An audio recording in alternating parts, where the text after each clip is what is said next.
안녕하세요, 미도현입니다. 지난 영상에서 해상도를 확장시키는 업스케일링에 대해서 영상을 보신 적이 있죠. 못 보신 분들은 위에 카드 클릭하셔서 가서 영상 보시면 되겠고요. 오늘은 업스케일링이 아니고 해상도를 늘리는 방식이 아니고 이미지를 벡터화해서 이미지를 마음대로 늘렸다 줄였다 할 수 있는 방법에 대해서 소개시켜 드리겠습니다.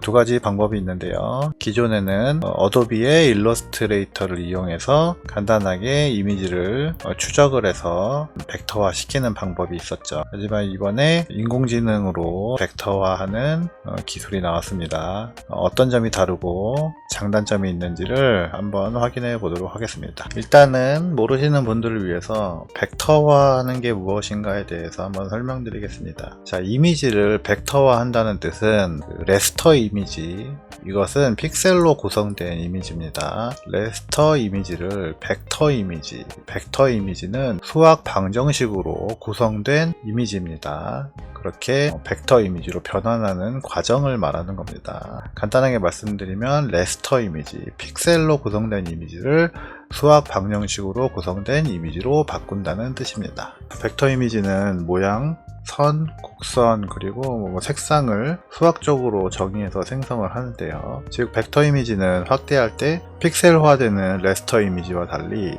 해상도나 품질을 잃지 않고 어떤 크기든 그 크기를 조절할 수가 있습니다. 그리고 이미지를 벡터하기 위해 프로그램은 레스터 이미지를 추적하고 이미지의 모양과 선을 나타내는 일련의 수학 방정식을 만드는 거죠. 이미지가 벡터화가 되면 벡터 그래픽 편집기를 사용해서 이미지를 편집할 수가 있고요.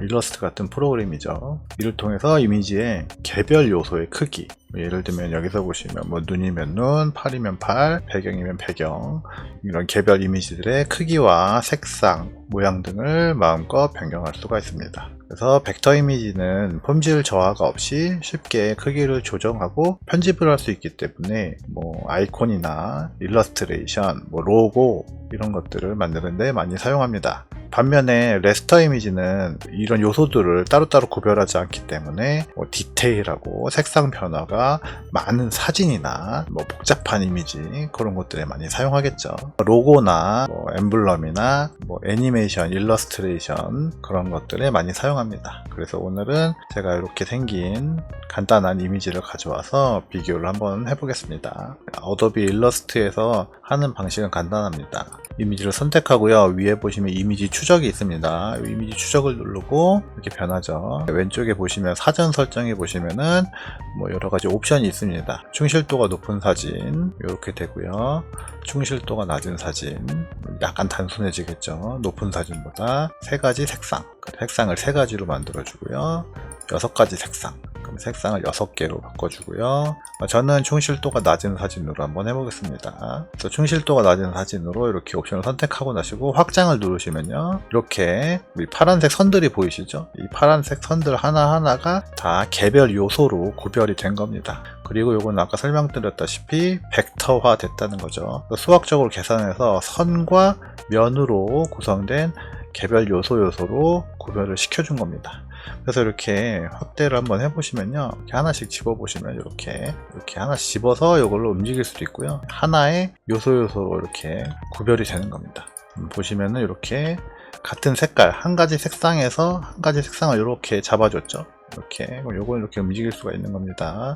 그래서 요거 같은 경우는 이제 픽셀 단위가 아니고 이 면 단위로 되어 있기 때문에 아무리 요거를 확대 이렇게 해도요, 선과 면으로 되어 있기 때문에 픽셀이란 개념이 없기 때문에 픽셀이 깨진다는 그런 개념이 없습니다. 무한대로 확장이 가능하다는 장점이 있습니다. 그래서 이런 식으로 구별이 되어 있죠. 그래서 엄청나게 많은 이렇게 요소들로 구별을 해줍니다. 그래서 여기서도 뭐 자체적으로 뭐 합쳐질 부분은 합쳐줄 수 있고요. 이런 것들은 같은 색깔인데 약간의 차이로 이렇게 구별을 해놨죠. 이런 것들은 나중에 이렇게 합칠 수도 있고요. 하나의 이미지로 합칠 수가 있습니다. 그런 것들 나중에 추가적으로 작업을 해주시면 됩니다. 로고나 이런 것들 이렇게 많이 만드십니다. 자, 이렇게 확대해 보셔도 이렇게 이미지가 안 깨지죠.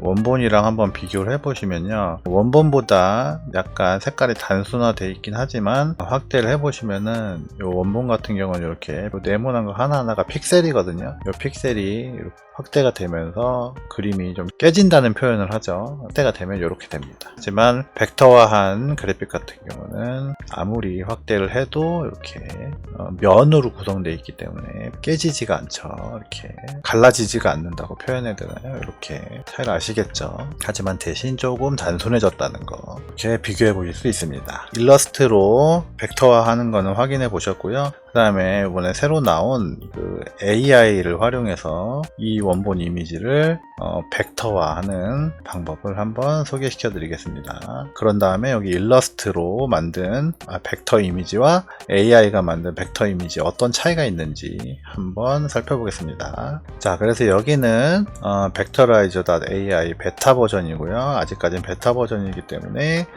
무료입니다. 이렇게 레스터 이미지 아까 말씀드렸죠. 픽셀로 이루어진 이미지를 넣어서 벡터라이즈를 하게 되면은 이렇게 깔끔하게 변하게 됩니다. 대신 여기도 이제 단순한 이미지를 썼죠. 로고나 이런 엠블럼 이미지를. 어려울 게 없습니다. 지금은 뭐 베타 버전이라서 무료고요. 자, 그래서 여기다가 JPG나 PNG 파일을 집어넣게 되면 SVG 벡터 이미지로 바꿔준다는 뜻입니다. AI를 활용한다는 게 다른 거죠. 그래서 어떤 차이가 있는지 한번 보겠습니다. 그래서 여기다가 원본 이미지를 여기다가 드래그 앤 드랍을 하게 되면은 이렇게 자동으로 업로드를 하고요. 벡터화를 시켜주고 있죠. 프로세스를 하고 있습니다. 좀 기다려 볼게요. 자, 그래서 오른쪽이 이제 벡터화된 이미지고 왼쪽이 오리지널 그 원본 레스터 이미지입니다. 그래서 한번 비교를 해보시면은 이렇게 확대해서 보시면요, 왼쪽은 픽셀로 이루어진 이미지이기 때문에 이렇게 깨지죠. 하지만 오른쪽은 벡터화 됐기 때문에 이렇게 깔끔하게 나온 걸 볼 수 있습니다. 대신 아까도 말씀드렸지만 벡터화된 이미지는 멀리서 이렇게 보게 되면은 디테일은 조금 떨어집니다. 왜냐하면 단순화 시켜야 되기 때문에, 면으로 만들어져야 되기 때문에 이렇게 픽셀 단위로 이렇게 하나하나 뭐 그라데이션이라든가 이렇게 음영을 작은 단위로 이렇게 구별지어 주는 건 좀 힘들죠. 그래서 하나의 색으로 어떤 구간을 하나의 색으로 바꿔버리기 때문에 이렇게 그라데이션 같은 경우는 약간 투박하죠. 하지만 로고나 뭐 엠블럼 같은 걸 활용하시기에는 크게 무리는 없을 것 같습니다. 디테일 같은 거는 이렇게 한번 확인해 보시면은 차이가 있습니다. 뭐 원본하고는 뭐 비교하는 건 큰 의미가 없고요. 어쨌든 여기서 다운로드를 누르시면요, 저장을 할 수가 있습니다. 그래서 이렇게 저장한 것을 한번 AI 아까 만들어 놓은 일러스트로 만든 이미지와 한번 비교해 보겠습니다. 그래서 오리지널 파일은 지우고요, AI로 만든 파일을 집어넣겠습니다. 파일 누르시고요, 가져오기 누르시고 방금 만든 파일을 클릭한 다음에 이 크기를 맞춰줄게요. 이렇게 하게 되면은 나오게 되죠. 그래서 왼쪽 오른쪽 비교해 보시면은 요것도 벡터로 이루어진 거고 요것도 벡터화 시킨 겁니다. 오른쪽이 AI로 만든 거, 왼쪽이 일러스트에서 만든 겁니다. 그래서 딱 봤을 때 살짝 좀 뭐랄까요, 조금 더 세분화되어 있는 느낌이죠. 여기 약간 단순한 것 같고.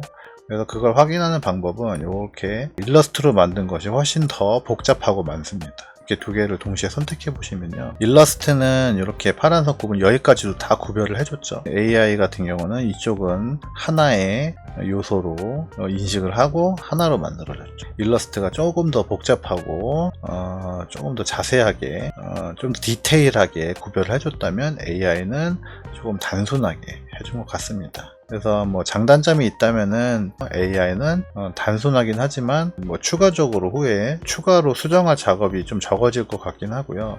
후작업을 좀 줄일 수 있다는 장점이 있겠죠. 이런 것 같은 경우는 같은 이런 배경에 있는 이렇게 나눠진 개별화된 부분을 다시 합쳐줘야 되는, 뭐 수정해야 되는 그런 번거로움이 있는 반면 AI로 만든 벡터화된 이미지는 그런 수고는 좀 줄어들겠죠. 비교를 해보시면 이미지가 나쁘지 않습니다. 자, 이렇게 그래서 두 개 한번 비교해 봤습니다. 여러분들이 한번 사용해 보시고 뭐 로고나 약간 심플한 이미지 작업, 이미지를 벡터화해야 된다, 그런 게 필요하실 때 제가 소개시켜 드린 이 사이트 한번 사용해 보시면은 괜찮을 것 같습니다.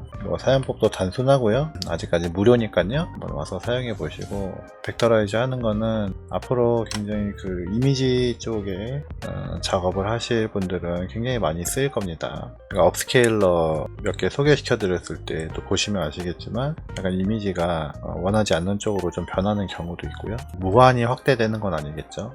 맥시멈 해봐야 뭐 16배? 물론 16배로 해도 충분히 크긴 하지만 그거 이상의 퍼포먼스를 내기 위해서는 결과적으로 벡터라이즈는 필요합니다. 그리고 작게 만들 때도 마찬가지입니다. 이미지를 작게 만들 때 그때 픽셀로 돼 있다면 역시 그것도 어느 정도 한계가 있고요. 그러니까 AI로 벡터화를 시킨다는 것의 의미는 이 이미지가 어떤 그림인지를 인식하고 어느 합쳐야 될 부분과 분리해야 될 부분을 AI가 잘 판단한다는 거죠. 그래서 우리가 그 일러스트로 했을 때 너무 자잘하게 구별된 그런 개별 요소들을 합치는 시간을 AI가 대신 해준다는 게 좋은 점인 것 같습니다. 하지만 또 단점이 있다면 AI가 일방적으로 바꿔주는 거기 때문에 일러스트에서 보셨다시피 그 여러가지 옵션으로 선택하는 방법은 없겠죠. 그래서 그런 점은 조금 단점은 될 수 있겠습니다. 하지만 요거를 한번 사용해 보시고 마음에 든다 하시면은 이거를 쭉 사용하시면 되겠죠. 그래서 뭐 어디까지나 비교이고요, 저도 뭐 어느 쪽이 더 훨씬 좋다 뭐 이런 거는 잘 모르겠습니다. 개인적인 필요가 다를 테니까요.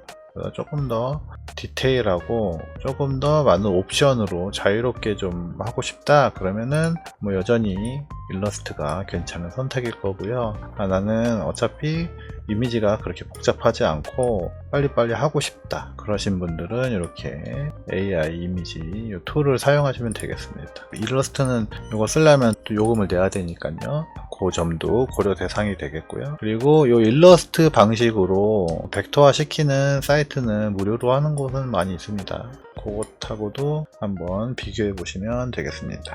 자, 그러면은 오늘은 이미지를 벡터화하는 방법 두 가지, 일러스트로 활용하는 방법, 전통적인 방법이죠. 그리고 새로 나온 AI를 활용하는 방법 두 가지에 대해서 한번 비교를 해봤습니다. 뭐 그림 하나 가지고 비교한 거기 때문에 여러분들 직접 오셔서 그 제가 사이트 링크를 설명란에다가 달아드릴 테니까요, 오셔서 한 번씩 테스트 한번 해보시길 바랍니다. 자, 그러면은 오늘 영상 여기까지 하고요, 다음 시간에 더 좋은 도구로 찾아뵙겠습니다. 감사합니다.